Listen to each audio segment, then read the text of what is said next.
Okay. So just to let you know that we will be recording, as we did the last talk with Nivedita Menon. The plan is to record the part where Linda is in conversation with me, and then once it goes to the Q&A, we will switch off the recording. So I hope everybody's all right with that. I'm also going to record. All right, so yeah, first of all, thank you all for being here and for joining us for the second of these conversations on the decolonial. So the other one, which I think Nivedita is also here with us this evening. So thank you for joining us again. So the previous one was 2 weeks ago with Professor Nivedita Menon, who spoke about decolonial feminisms. Today we have the wonderful Professor Linda Martín Alcoff here to speak about many different aspects of the Decolonial Project, but maybe we will sort of have a little bit more of a focus on questions of race and epistemology. So I'm sure many of you are already familiar with Linda, but she, apart from being another of my personal inspirations, is a professor of philosophy at Hunter College and the Graduate Center of the City University of New York, a past president of the American Philosophical Association, and a very influential scholar in the works of, in the areas of epistemology, Latin American philosophy, feminism, critical race theory, decolonial and continental philosophy. Some of her recent books include Rape and Resistance, which is a wonderful book that I've referred to a lot myself, The Future of Whiteness, Visible Identities, Race, Gender and the Self, which won the Frantz Fanon Award. She's also edited and co-edited many, many books and written even more journal articles, and is also a public intellectual who contributes regularly to sort of publications that also have a wider audience. And is originally from Panama. So thank you again, Linda, for joining us. The format will be the same as it was with Nivedita's talk. So we'll start with a conversation of about 45 minutes. I've got the questions, a few of the questions I really want to ask Linda, but hopefully are also of interest to other people. And then we'll open up for a broader discussion. So Linda, maybe just to start off with, I'm going to start with sort of similar questions to those that I asked Nivedita, but maybe to start off with, what does the Decolonial Project mean to you? How does it relate to, some of the other sort of similar areas that have had sort of similar concerns, whether it be post-colonial studies, third world feminisms, transnational feminisms? Where do you see the kind of connections and differences? And maybe why do you think that the Decolonial Project is actually important for us as people who are interested in social justice? That's a great opening question. And I do want to say thank you, Karen, for the invitation. And I'm delighted to be here. I was able to hear Nivedita Menon a couple of weeks ago. It was fantastic. And you've just done, you and your colleagues, a great job of creating the opportunity for this kind of transnational conversation on these topics that's so important. I think, the decolonial term and decolonial theory is just the latest iteration of the resistance to colonialism that has been going on since 1492 and before, right? There's always been both intellectual resistance and political resistance and, military resistance to colonialism. There's been different waves of it, and it has taken different forms. So this is nothing new, but this is sort of the catchword now that's being used quite a lot in different parts of the world. And I think it does signify something distinct in this moment, which is, which has different elements, but it is the attempt to, there's a large intellectual project in the decolonial moment today, which is to rethink the concepts and the lexicon of ideas about justice that have the resistance movements have been using and continue to use. And many of the concepts that we use and that are useful to a certain extent are those concepts taken from the European Enlightenment, the struggles within Europe against the aristocracy and the monarchy. So it was a white bourgeoisie against the white aristocracy struggle, and they came up with concepts like individual rights and freedom and individualism and neutrality and objectivity and universalism. And these concepts are the ones that still are embedded in our laws, in our political institutions, and also in many of our social movements as ways to articulate the need to transform our societies and the global relations in general. But these concepts have limitations, some serious limitations that have become more evident in the recent period. Certainly since the mid-20th century, when most of the world achieved formal independence from colonization. Latin America actually achieved independence from Spain in the early part of the 19th century. But, you know, Latin America still suffers from neo-colonial relations because we have to bargain from a position of weakness with transnational capital for all kinds of things.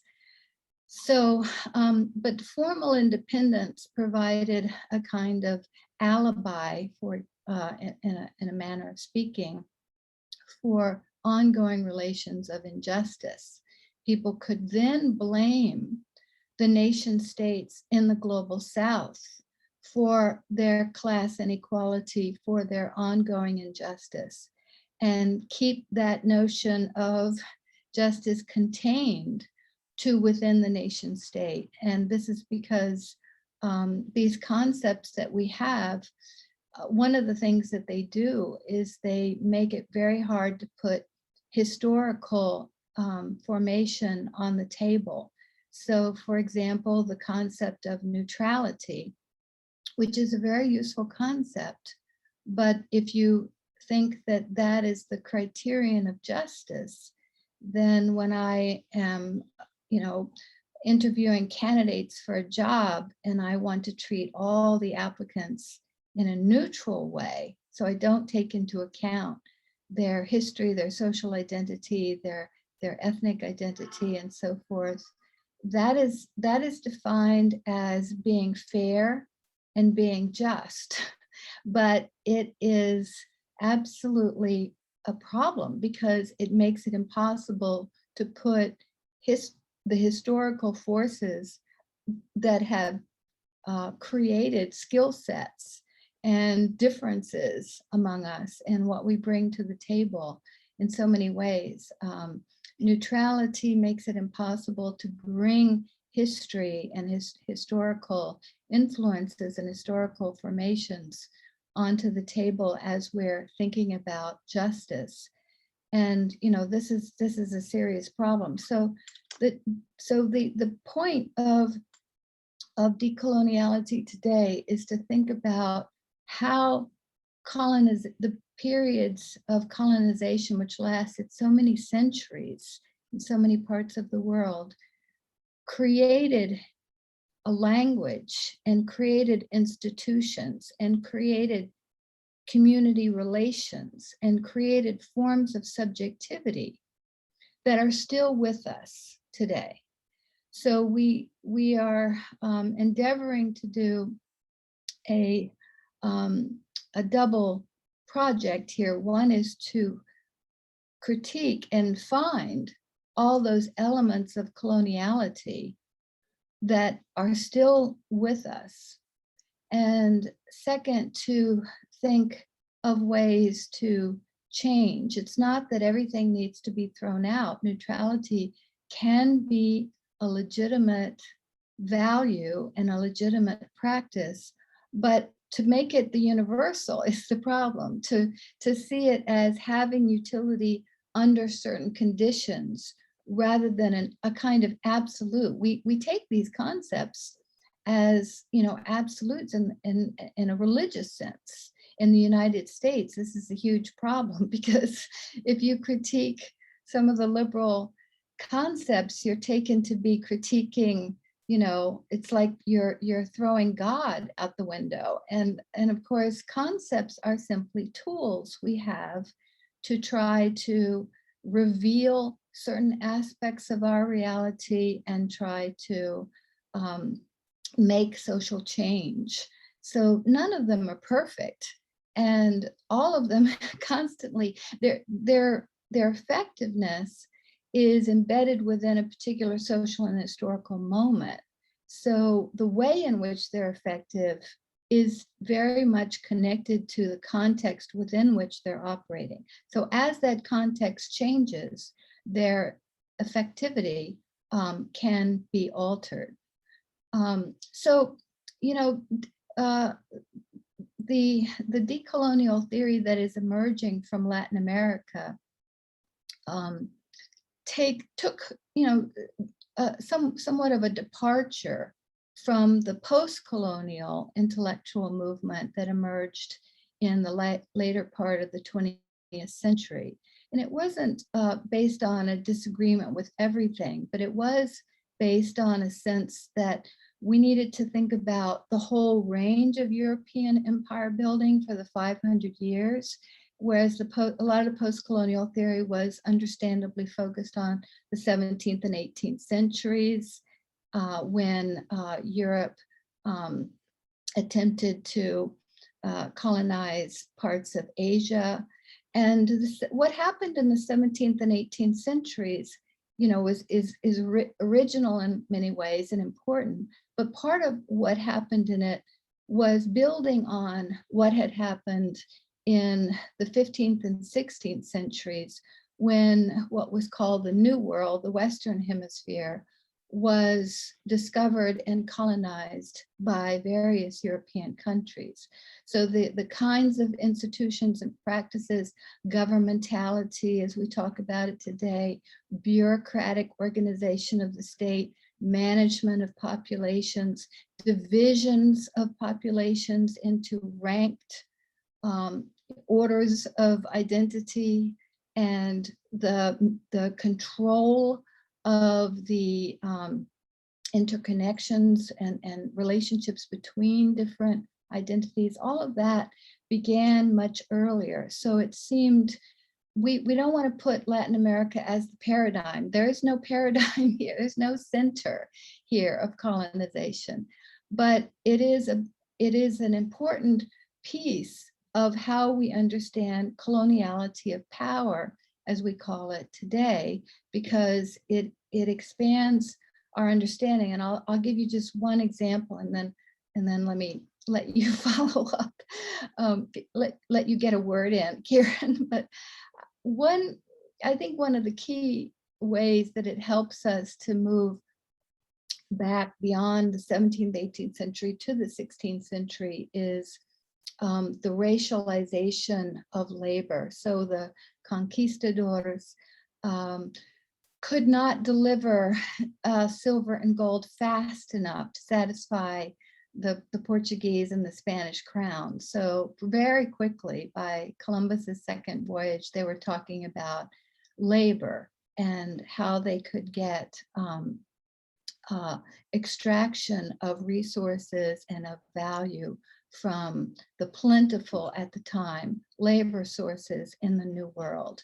And so they began a conversation that's pretty fascinating about what kinds of work the indigenous people could be made to do, what kinds of work they needed to import African skilled tradesmen, in some cases under conditions of indenturement or slavery, that they would need to do. So they began to divide up, and I know in South Asia this has a very long history, but they began to divide up labor according to correlate their identity, their ethnic identity, and what became their racial identity, to use the colonizers' language, with the kinds of labor, the kinds of work that they can do. And we still have that very much with us today all over the world, in that different ethnic or ethno-racial groups are predominant in different sectors of the labor market, of professional managerial work, of agricultural work. So there is this organization, and putting race on the table was very, very important for liberation movements, many of which around the world were following a Marxist model of thinking about class in an undifferentiated way. So you had a wonderful language and a wonderful analysis from the socialist tradition, from the Marxist tradition, and all of our parties and countries from all over the world made use of that effort, but it did not foreground ethnic and racial as well as gender differences among the working class. So it needs to be augmented, and that's been an effort for more than 100 years that many different theorists have been doing. But what the decolonial theorists are saying importantly is that we need to think about this in relationship to colonialism, and not simply a capitalism understood as the heir of colonialism. Sometimes people think colonialism happened first and then capitalism, as if capitalism did not take the form that it took because it emerged out of colonialism, and colonialism was not left behind, as we can see in the world today. So that's a little bit of, some of the points of distinction between decolonial theory today and some of the formulations of the past. I don't know if that answers all of the points you were interested in. Oh, it does, and lots more. I've got about 1 million follow-up questions, but I know that if I start asking all of them, we'll go off on a tangent. But one thing, and I noticed one of the people who's with us today is a friend and colleague, Andy Schubert from Sri Lanka, and he and I were having a conversation after Nivedita's talk about, this distinction between the sort of emphasis in post-colonial studies on sort of the later periods of colonialism and the decolonial push to look earlier. And we were just talking about how actually, this is a very fruitful conversation for Sri Lanka, because of course Sri Lanka actually has had waves of, so they also experienced that sort of earlier, Portuguese form of colonization, and then the Dutch, and then the British. So actually for Sri Lanka to kind of engage with that long history of colonization is, I think it's, and Andy can correct me if I'm wrong, but I think it's something quite new to the conversation, but it seems a very productive conversation to be having. There were a number of other things I wanted to just flag, particularly because I forgot to say at the beginning, but I think many of you know this talk is a public talk, but it's connected with an ongoing decolonial summer school that we're running online for some of the participants who are here today. And the focus of that summer school is on the body. So we've done a lot of thinking around how the Decolonial Project needs to take on this question of the body and bring the body back into the conversation. And I just realized I should really have framed more questions around that for you, because I know you have a lot to say about that. But the idea of the kind of the materiality and the physicality of the colonial project and its legacies, I think is kind of a really important point that you've brought up there. And the other thing is, we a couple of weeks ago when we were talking about race, we also I made a little recording about some of the Black radicals, and books like Cedric Robinson's book about, trying to think about Marxism in relation to questions of race. So I think there's so much there that is really rich and that can be added to the conversation. But we're still sort of at the moment trying to pull together all of these strands. So thank you for mentioning that. And the final point I just wanted to pick up on, which also connects to the conversation we had just in our little summer school conversations on Saturday, was on caste, because what you just described there about, racial, the racialization of different labor forces and the connections of different groups with different professions, of course, resonates when you think about the caste system. And one of the conversations we were having was the ways in which, obviously caste system has a particular meaning in the South Asian context. But it's been interesting how there's been work recently by US scholars thinking about how actually this concept of caste and caste system as a kind of organizing logic may be something that would also help us think through, some of these forms of racialization of different groups and labor forces in other places as well. So it's not the same caste system, but the logic of a caste system is still there. So I don't know if we'll have time to kind of follow up on that. But what you did just sort of introduce at the end of what you were saying was this, particularly this question of race. And, as this is something that I know you've worked a lot on, and considering it is something that is, obviously has never gone away, but, has reared its head very obviously again in recent times with the Black Lives Matter movement, and also some of the work of the Afropessimists, who have been quite provocatively, I think, but productively asking us to think very seriously about the category of Blackness and how that is distinct and different maybe from other racialized groups, but requires much more attention. So I was just wondering if you could say something more about how you approach the question of race in your own work.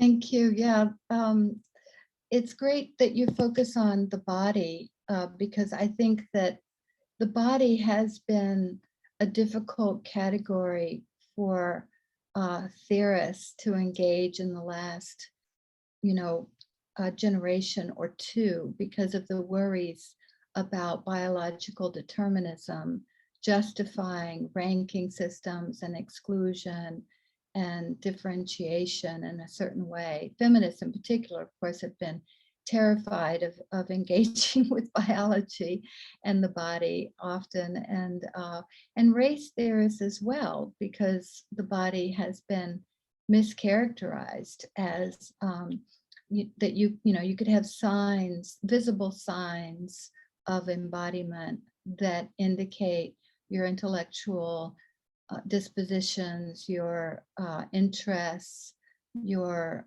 capacities, your moral, likely, dispositions and so forth. And all of this is very false. So people have wanted to say that to move away from the body. But I think you're right that we can't move away from the body.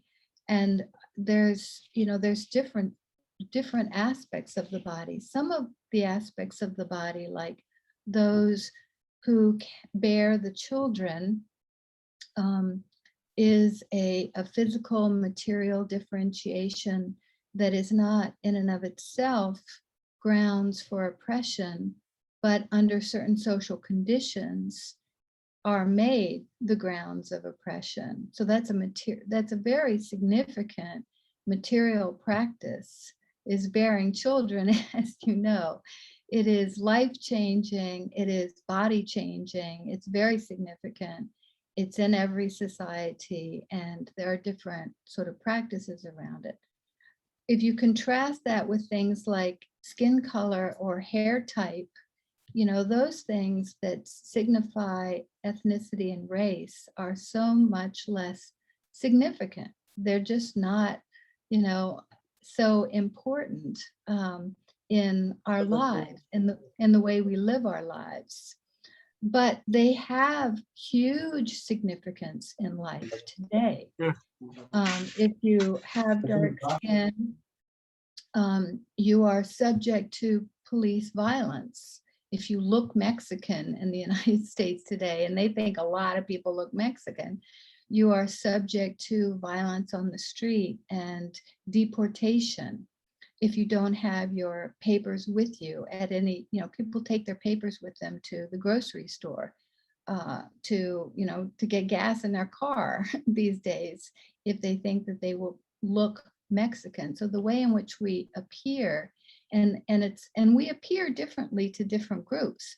So it's mainly the way in which we appear to the dominant elites, to the people who, are the police and so forth, that's going to affect our lives. So the body is very important. And I think, in Asia, in South Asia, the caste system does have a long history. And Isabel Wilkerson's book has been arguing that racism in the United States can be understood on this model.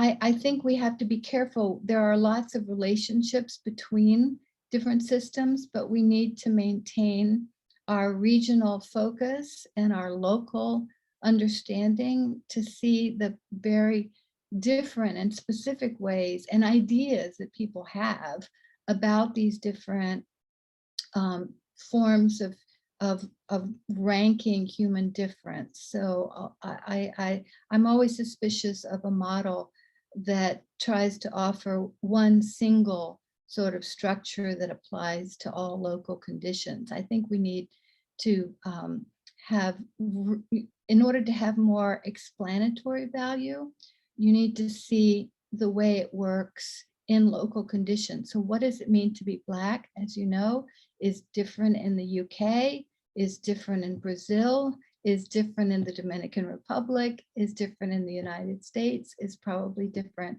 in South Asia. So we need a local understanding of Blackness, even though Blackness always confers disadvantage in these different locations, almost always, but it signifies differently, and who is classified as Black is widely different, certainly in the Caribbean and the Western Hemisphere.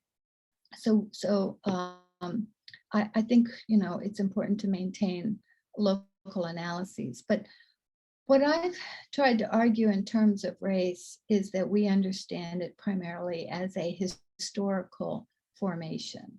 So some historians are arguing that race predates the colonial era in the sense of heritable traits that groups have and are going to be unchangeable. That there is there were some ideas and practices around that prior to the colonial period in certain areas.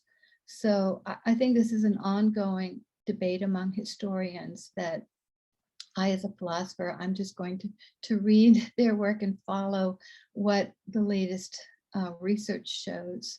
But I think in the colonial period, we can certainly say that races were formed because you had like practices of slavery in which you had people from very different language communities, ethnic communities, people who looked physically very different, lumped together into one category and given a racial term. And you also had in the United States the annexation of the top third of Mexico in 1848 that suddenly became the United States and formed a lot of different states in the United States. And all of those people who were living in the United States as Mexicans changed their status, changed their property rights, changed their citizenship, changed their political rights overnight. You also had indigenous peoples who, were very diverse and very different, looked different, had different practices, and became lumped together and called Indians, right? We call them Indians over here. So these large groupings were formed, and they were formed by colonizers and by states, for their own purposes. So it was very top down. But what happened was immediate resistance, immediate new efforts to form solidarity within these groupings and collectivity. And you had forced shared experiences of slavery, shared experiences of being excluded from citizenship, shared experiences of being forced into certain sectors of the labor market and excluded from other sectors of the labor market. And those shared experiences generated social identity with content that wasn't simply coming from above. So I think I take the model developed by several people, Foucault among them, to think about these categories as both top down and bottom up. And if we only see them as top down, if we understand race only as a state created category, the problem is that we are then eclipsing or invisibilizing, as we say in Spanish, the collective resistance from below that helped to create a sense of identity. And it doesn't mean that Blackness or Mexicanness or anything like that, or being indigenous, is the most important thing about you in all cases, or the only thing that defines your identity. I know you wanted to talk about intersectionality later. There's so many elements of our identities, and they vary and they're complicated. But this big category of race or ethno-race is very significant in our lives, in political and economic and cultural ways. And so, you know, you don't have to choose between saying I'm Latinx and I'm Panamanian. Latinx is kind of an ethno-racial term. And I'm Panamanian, or I'm Black and I'm African American. People move seamlessly between both of those kinds of ways of understanding themselves all the time on the ground. Theorists have trouble with this, right? It's the scholars and the theorists that think, but on the ground, people are quite sophisticated about how they understand the complexity of their identities and the variability of their identities, and how one part of their identity may become very salient in one situation and then it lose its salience in another situation. So I have been following the Afropessimism developments, and there's some really wonderful work in some of this work. I think, but I have some worries and concerns about the separation and absolute uniqueness of any category of oppression, so that it's defined as absolutely unique and distinct from any other related forms of oppression. That's one piece of the Afro-pessimist argument that some people make. And I have my worries about that, and I'll tell you why. We think about Israel, right? Another nice, non-controversial topic. For a long time, some theorists of the Jewish Holocaust that happened in Nazi Germany represented the Jewish Holocaust as absolutely unrelated to anything else that had ever happened in the history of the world. It was it needed a completely distinct analysis. And if you connected the Jewish Holocaust to other Holocausts, if you talked about other Holocausts, you know, they were concerned that you were downplaying the seriousness and the horror of the Jewish Holocaust. And there were grounds for this claim, because the Jewish Holocaust in Nazi Germany had some distinct elements. The level of bureaucratization, the intensity of science's involvement in the genocide was really, strong and powerful. And so there were grounds, and also the persistence of anti-Semitism for literally thousands of years, right? There's grounds for pessimism. There's grounds for thinking that anti-Semitism is permanent, that it will never go away.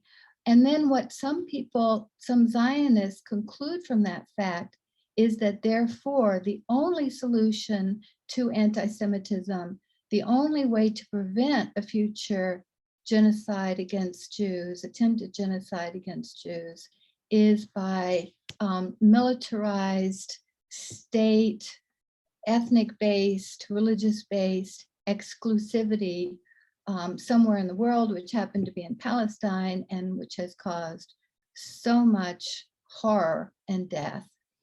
And so Zionism today very much builds on the argument in some ways similar to some aspects of Afropessimism, and I think, and that is a bit of my worry. So I wonder, is there a way in which we can see, as I said before, the specificity of anti-Black racism?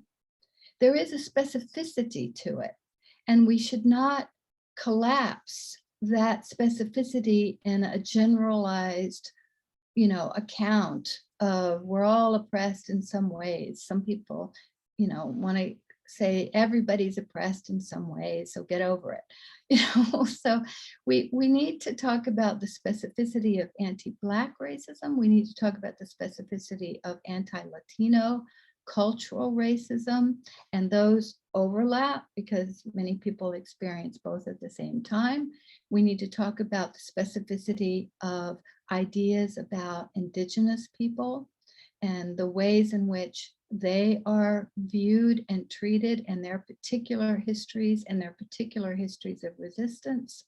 So I think that rather than saying there's nothing in common between these forms of oppression, there is a way to think about coloniality of power as playing a role, maybe not as the only cause.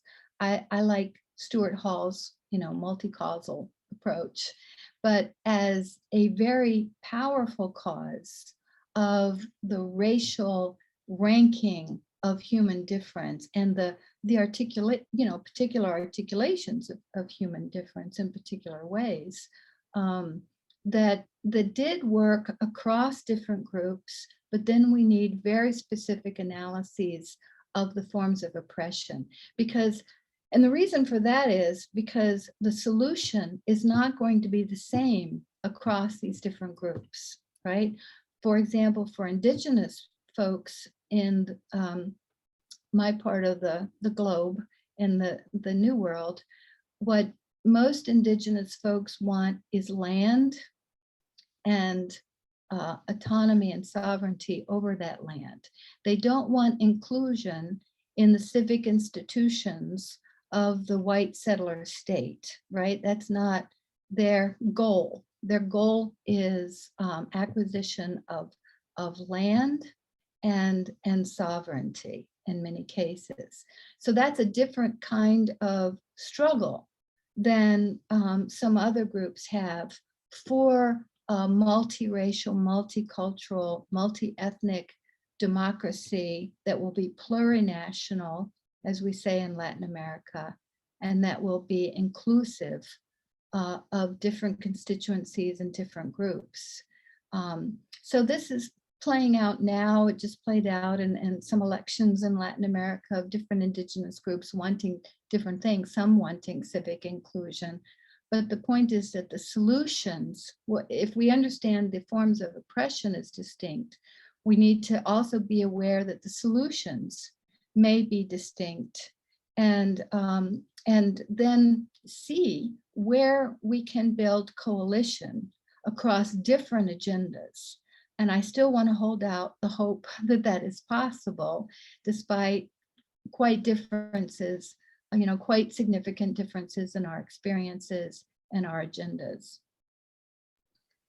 Yeah, I mean, I share your concern with some of the Afro-pessimist claims. So on the one hand, I found it important reading for me, living in London, as a middle-class South Asian woman, living in South London. I think it is important to recognize that being a young Black man living in South London is a very different experience and so if we just put it all, oh, well, we're all racialized, are we all subjected to racism, I think that's problematic. So that's one of the reasons why I found it useful to read that work. But yes, that kind of idea of a complete separateness, when I think about, for example, in the Australian context, Indigenous Australians have drawn solidarity through, their connections to other Indigenous movements, but also, particularly in the 70s and 80s, were also very inspired by, the Black Civil Rights movement, and very much, modeled and saw this kind of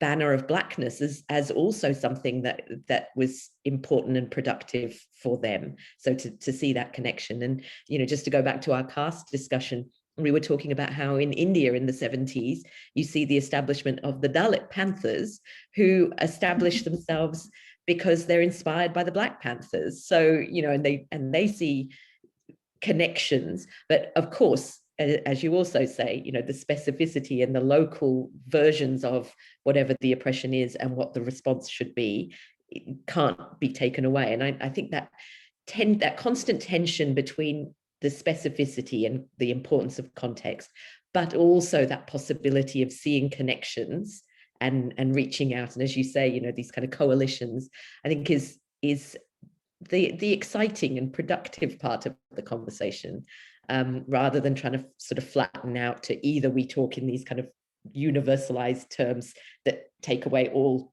reference to specificity, or we are all so much in our little context that we can't see any connection across. And I know I keep referring to this, but this is one of the things that in Mbembe's, some of the recent talks that he's been given, where he speaks about that idea of connectivity, I think is really, for me, I find that very inspiring. I notice I've been going for quite a long time, and I don't want to take away time from other people's questions, but if I could just, because you've been working so much on this question of epistemology, and I think you kind of brought it up indirectly earlier when you were talking about the concepts that we're working with, maybe if you could just say a little bit about your current work on epistemology, and then, so Kaushi's telling me we're only 40 minutes in, that's good. So yeah, maybe if that will be my last question, I'll just ask you to speak about that, and then we can open up for a broader conversation with the other participants. Okay, great. Yeah, I think the questions of knowledge and science have been the main, and also race have been the main areas of my own scholarship within decolonial theory. And I really think the questions of science, knowledge, and technology are absolutely central to getting to the next stage of resistance, because we're still in a world in which science and technology is seen as more in the global north, in the advanced countries, and what this means is that many large sectors of populations in the global north accept unequal relationships across nations with the global south. And many people in the global south accept that this is just the way it is because Europe and the United States and other, European-based countries are more advanced in their knowing practices, in their scientific practices, even though there's a lot of collaboration these days in some respects. So Gramsci's notion of how you construct hegemony, why do large sectors of the population accept such terrible inequality in the world today? And I actually think that the primary reason that they do is because of this idea that the sciences and the knowledge systems of the global north are more advanced, and we need them. We need to protect them. We need to allow them to continue. And this is one way to explain the terrible global inequality. So the fact is that none of this is true, of course, that what we have developed in the global north is what some people call an imperial science. It's a particular approach to empirical knowing and testing and theory development and hypothesis generation and the extraction of data and the interpretation of data.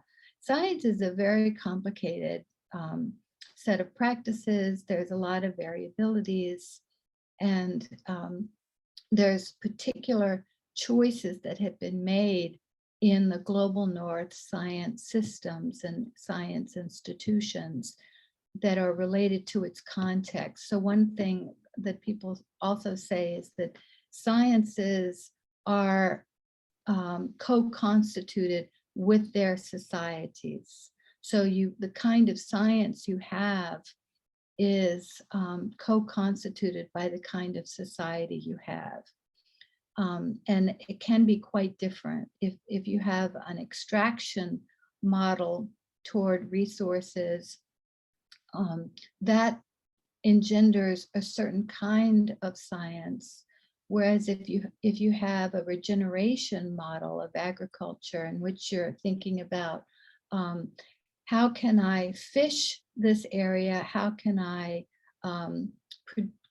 get as much agricultural products out of this land as possible, but how can it be regenerated generation after generation? That leads to a different set of questions. It leads to a different set of practices. It may lead you to need to work with the local farmers who have generations, multiple generations of knowledge and experience, even if they don't have literacy at all and have never gone to college, right? They have multiple generations of experience with a given land location. And their experience is quite sophisticated, right? So there's a lot of sophistication in local land management in terms of different weather systems and different kinds of crops and hybridization of crops and all the different things that you have to deal with. And this has been done through testing. It's been done through scientific methods. So what we need to move to today is understanding sciences in the plural, understanding different sciences as emerging from different societies and social conditions, including ideas and political ideas even that inform the sciences. And then we need to decenter, and so that we can think about dialogue and alliance and cooperation across different knowing systems, rather than subjecting all knowing systems and all sciences to a singular universal set of criteria that by which they will be judged. And this is a Herculean task because of, the pandemic is unfortunately making this all very alive to us, and also showing the role of sciences in colonialism and the ongoing presence of colonialism, because you have some countries with lots of vaccines and some countries without vaccines, but more important than that, some countries who are not able to produce the vaccines. The reason why production of vaccines is not happening all over the world is not a natural fact. It is very much a socially constructed fact. So some of the private profit-making companies in the global north, that are producing vaccines are saying that only they can oversee the production of safe and effective vaccines, even though they're private, they're not accountable to the public. So they sequester the resources and the know-how and the patents and the operational capacities to themselves in order to maintain their profit making. So the capacity for the world, for many countries of the world, to produce vaccines is something that is possible. It is politically held up by the political economy of epidemiology today. So we need to realize that, and a lot of people sort of accept this. They don't, trust. In the Western Hemisphere, a lot of people don't trust the Sino vaccine, and talk about it in this negative way. And I think there's a lot of cultural racism going on in that. But the fact that we don't have intellectual cooperation on a global crisis like the vaccine, like this pandemic, which could, in which millions of lives are at stake and have already been lost because of it, gives you an indication of what we mean by imperial science. So I really think this area of work, which is growing, and there's a lot of really wonderful work in it, is absolutely critical to advancing our understanding of the effects of the coloniality of power and the way forward, and breaking the ideological grip of the idea that the global north is richer than everybody else because it is more advanced than everybody else in knowing systems and in science systems. That's just false. And actually, in our summer school in a couple of weeks' time, we are going to be talking about this issue of science, particularly in relation to public health. So that's kind of, for the summer school participants, that's a good little introduction to some of the issues.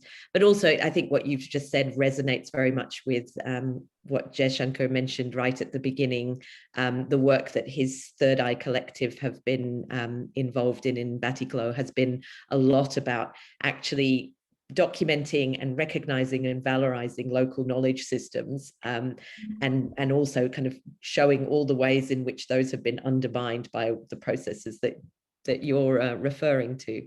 So I think it would be really great to open up now. I mean, I had more questions for you, but I think everyone else will have more questions for you as well. I also realized, as usual, I was so excited about launching into the discussion that I never did a proper introduction of where this discussion is coming from. So I wanted to just say, this is part of the Social Imaginaries project that myself, Jaishankar, Eva Ambos, who's also here, Kaushalia Aryaratna, and Hassana Seguizadeen, who unfortunately is ill and isn't with us, are all part of. And it's also an event sponsored by the Unit for Global Justice at Goldsmiths. So thank you to my co-director, Kirsten Campbell, who's also here.